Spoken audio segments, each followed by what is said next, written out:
I think the reasons you're giving for, there's nothing triggering this kind of response to all this military action. There's nothing. You talk about Waco. There's nothing. There's nothing. You didn't care about Waco. It's nothing. Not that I didn't care about. Everybody I talk to in the press.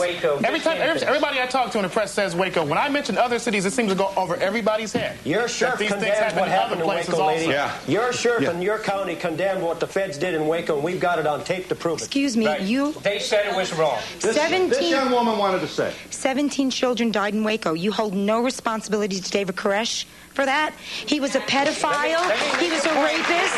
He believed he was Jesus Christ. There's only one Jesus Christ, and I've never met him, and he wasn't David Koresh. They could have come and got him any time. He went jogging. He went to coffee shops in town. It had nothing to do with him. You know, Phil, no, he wasn't even there. Yes. You know, Phil, yes. Mr. Hennigan would like your attention for just a moment. Mr. Hennigan is with the Center to Prevent Handgun Violence. Sir. You know, these folks are so concerned about those kids killed in Waco. What about the 15 children that die every day in this country because of gunfire?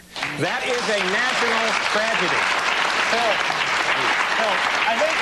I think most of the American people recognize that handgun legislation and other gun control legislation is a response to the crime problem. I mean, the gentleman to my right said these people at the gun shows, they said they were fearful of their government. They said not crime. I said, well, that too. I think that's really the issue here. It doesn't have anything to do with the government wanting to first take away your guns so that they can engage in some sort of nefarious plot to completely control your lives. You know what? That's really what this is all about. A lot of Jews thought that back in the 30s and 40s. Look, they did.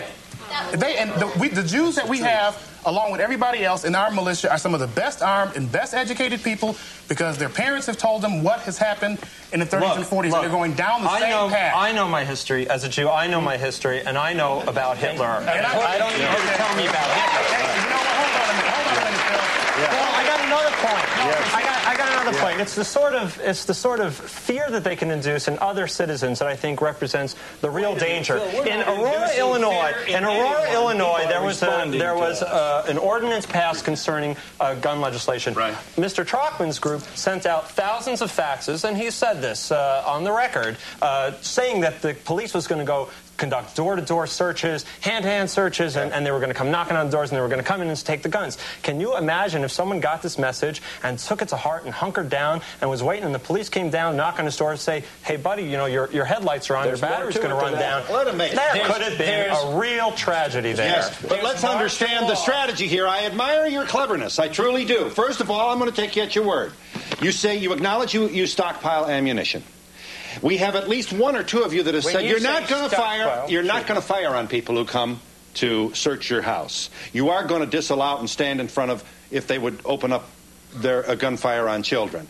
You're saying you're organized so you can find lost children in the woods and prevent forest fires. We said nothing about so you see, we have here, making stuff up. And incidentally, they're not racist. Here you go. Yeah. I mean, this young man comes from Ohio. If there was a lost child, I'd welcome anybody's help to find a lost child. But they know the woods, they're saying. Yeah, but they're talking about in their literature about a socialist one-world government. What does that have to do with search and rescue? And we'll be back in just a moment.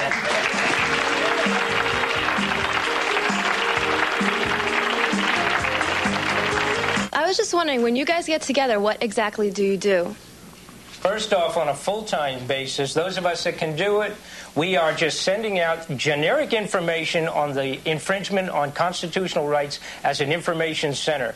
The other small groups, as they develop, if they feel they have to create a small nucleus to protect their constitution in their areas, that's what they're doing. And it's that simple, and there are no crazies sitting up here on the stage. May I ask you to join me thanking all these guests. Services provided and promotional fees paid by the following: